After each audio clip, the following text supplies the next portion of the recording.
The following is a presentation of the Eagles Sports Network. Alongside junior Harry Whitehead, I'm Danielle Whaley, and this is the Eagles Sports Network as we open up the position previews with a look at the forwards. And Harry, this is going to be your second season now at the position after making a quick transition, we could say, into that forward position. What was kind of your mindset heading into the forwards last year? It took us a while to start clicking as a forward group. Obviously, I made the transition, and then you had like Nick, Ty, Theo.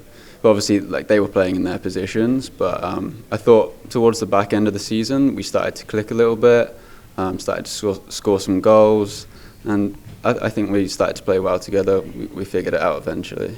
You talk about scoring goals. You go from playing at defender to forward, and you go on and score 4 goals throughout the season, one of the leaders on the team with 40 shot attempts where you're leading the conference in that. What was kind of your play with the season, trying to get into your footing with the position?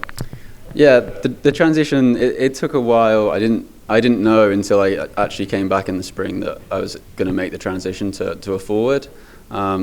It does take a little bit of getting used to, but as training developed and we worked on a few things in training, I found myself growing into the role, and I enjoyed it. Obviously, my goals personally, I want to score more goals for the team, help the team out. Obviously with 40 shot attempts, I should be doing better, but hopefully this season we can push on and actually have a proper season as opposed to a COVID season. So yeah, that's the plan. Whenever you look at the forwards as a whole, most of the guys that you've had on the roster last year are back again this year. For all of you, as you kind of are trying to grow and continue on with the success that you found, how important is it to show your leadership role with the new guys that are coming in?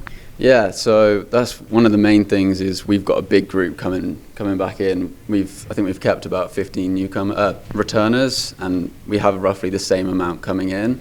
So a lot of new names, a lot of new faces, but I think it's going to take a while. So preseason is a good time to gel as a group, understand each other, how we play. Then we have to listen to coach. Obviously, he's going to implement his tactics. But as a leadership role, I think it's important for us returners just to really take the younger kids under our wings and just help them showcase what they can actually do for us. And I think this season will be good for us. Top to bottom, you already kind of talked about this. There's a lot of new coming guys at every position, but within the forwards itself, there's going to be competition for that starting play. Yeah. How important is that competition where you're trying to see how these newcomers are really going to mesh?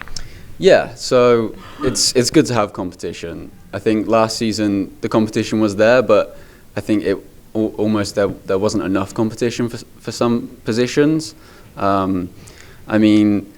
This year, obviously, with the big newcoming group, there will be players in every position that will be pushing each other. So we're going to have to be at it every single game because our position isn't safe. So I think it's only the best for the group that there is so many players coming back. You made 9 starts last year in the 10 games that were played. For you yourself, as you head into the second season as a forward and trying to keep that leadership role and build on that, what's your goal? You already talked about scoring more goals and trying to get your stats up higher, but what's kind of the growth that you want to see from yourself this season? There's obviously always things that individuals can work on. For me, in my position, as you say, I want to score more goals. I want to assist players around me, whether that be Ty, Theo, Nick, Dan, the new guy. I just want to help everyone out as much as I can. If it means that I don't get as many minutes and other people get minutes, then that's fine. But I think as a group, we just need to be buying into the same thing, and we just need to just win as many games as possible and help each other out. Harry, thank you so much for the time, and best of luck this season. Thank you. Thanks for having me. He is Harry Whitehead. I'm Danielle Whaley, and this is the Eagle Sports Network.